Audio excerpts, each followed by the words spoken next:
All right, I want to make a couple cool points real quick. Genesis chapter 4. Zillah also bore Tubal-Cain. He was the forger of all instruments of bronze and iron. Enoch, chapter 7.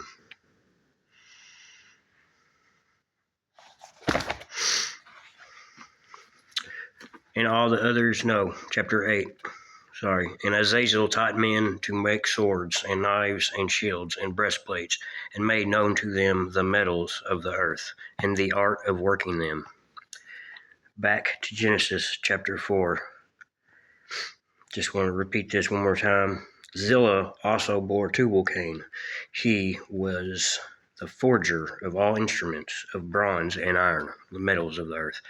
He's the first man who was taught by Azazel and the fallen angels to use metal turned into weapons, art of war.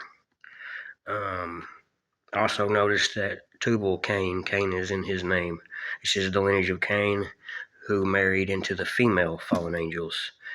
This is where the sons of God got the idea to do that, because the females were actually the first ones to defile themselves with men. And, the first wives even mentioned in the Bible, which that doesn't ever happen usually.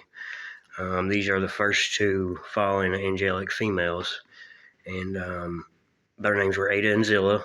They married a guy named Lamech.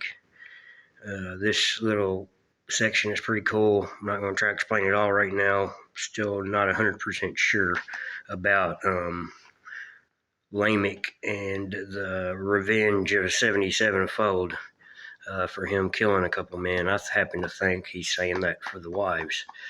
Either they did it, or he's saying what would happen if they did it, which is kill another man.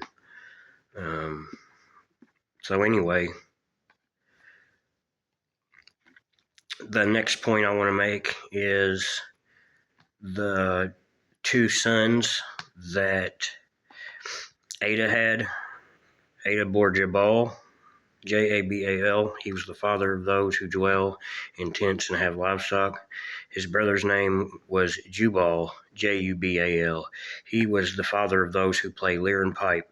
The first guy invented the domestication of animals and being a nomad. The second guy invented music, basically. Notice in Tubal-Cain's name as well, as these two twin brothers. Remember Cain, this is the lineage of Cain, and Cain was a twin also. Cain and Abel were twins.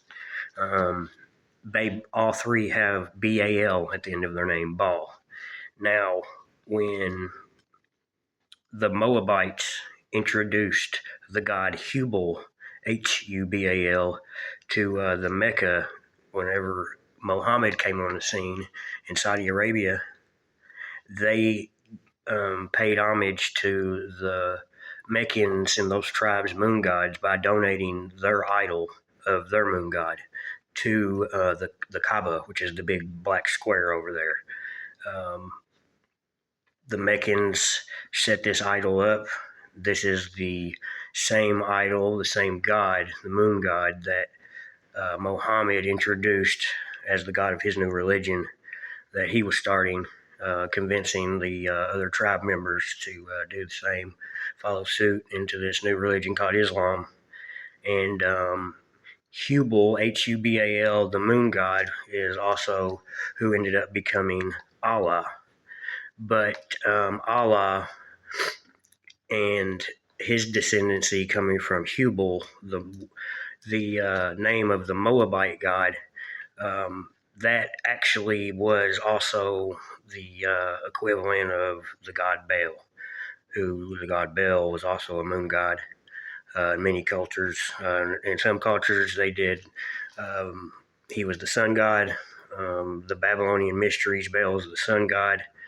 But in the Saudi Arabian, the desert nomads, the evolution of the Babylonian mysteries, once it reached that area, they reverse the roles of the sun god and the moon god, which actually, in many cases, it's the goddess. Allah was the moon god who married, his consort was the sun goddess, or the goddess of the desert, lady of the desert. That'd be Inanna. And they had 3 daughters. All of these names are significant in some ways I won't get into, but I think that's pretty much it. The descendancy of Cain is overlooked quite a bit, the sons of God and the Nephilim. That actually came second. The female angels, they went astray first. They bred with men first, and that's why the lineage of Cain is also the seed of the serpent. So that's where people get it confused. Eve did not have sex with the serpent. Adam and Eve are both human parents of Cain. He married in to the serpent lineage on the female side. That's all I got.